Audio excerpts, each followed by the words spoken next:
Hello, ELT132. This is Roger Young, and this is part 2 of the weekly activity regarding latches. Now, in part 1, we learned about the latch, and the inside of a latch basically is shown right here. Okay? Now, at this point, we have not discussed that. That will be done in the classroom. However, notice here is your S input, here is your R input, here is your Q output, and here is your Q naught output. All right?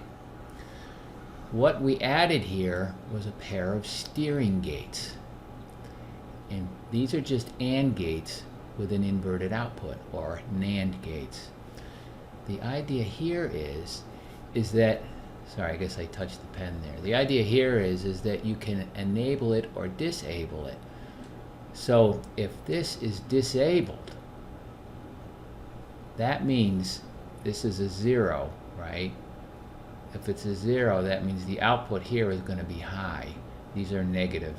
You need to have a negative input here. That nothing's going to happen. So the only time pulses will go through there is when your enable is active or when it's a 1. All right? And to demonstrate this, if we have the enable high so pulses can go through, all right?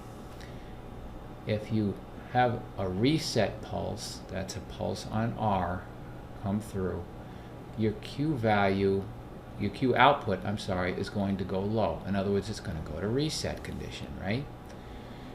Then if you set the latch, in other words, you have a pulse on the S input, your Q output is going to be high. You're going to be in the set state, and obviously it's going to stay high until you reset it. Again, they set it multiple times here. That doesn't make a difference because you've already set the latch. Now here you're going to reset the latch. It drops low like it should. You tried to reset it again, no change. We've already discussed this in the prior video, so I'm sure you understand now what's going on there. Now what did we do here? We set it, we reset it, we set it.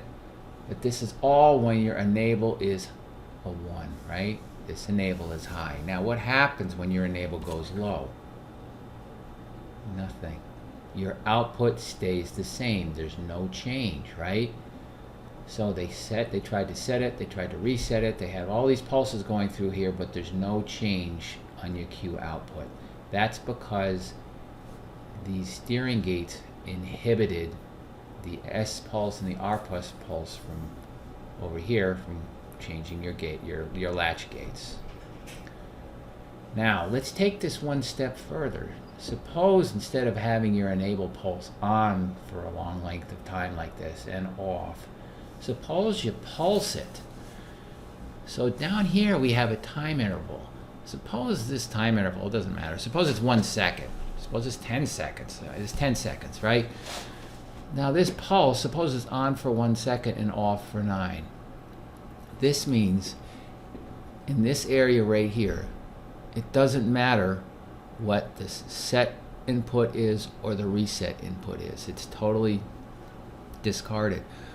That's because those gates are disabled, right? Nothing goes through there. The only time when it matters is when the gate is enabled.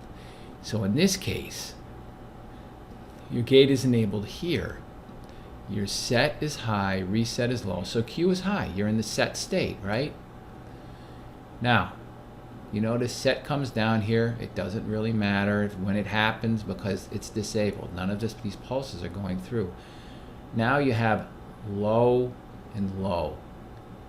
And you're looking at it. You're only looking at it when the gates are enabled. So it's low, low. There's no change. So Q stays the same. Notice that your reset turns high here, but your output doesn't change yet. Only will change when the enable pulse comes through. When the enable pulse comes through, you see this dotted line, that's when it sees it.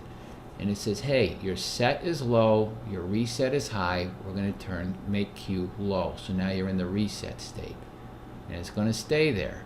Notice your set pulse went up here, your reset pulse went down after your set pulse, but your output didn't change. It's only going to look at it when the pulse, when it's enabled, right? When that enable, I call it when the enable is pulsed, but I think you see what I'm saying. So now, at this point, we're going to look at it. We have S high, we have R low, that means we're going to set state, Q is going to go high, and it's going to stay there. And it's going to stay there. It doesn't matter, these transitions really aren't affecting things until the next enable pulse. And in this next enable pulse, S, the set is low, the reset input is high, which means Q is going to go low, and it's just going to continue like this. So the idea here is that depending on how often you enable it, and how long it's enabled for, and how long it's not enabled, will allow you to have an enhanced control of what's going to happen for your latch outputs. Thanks for watching.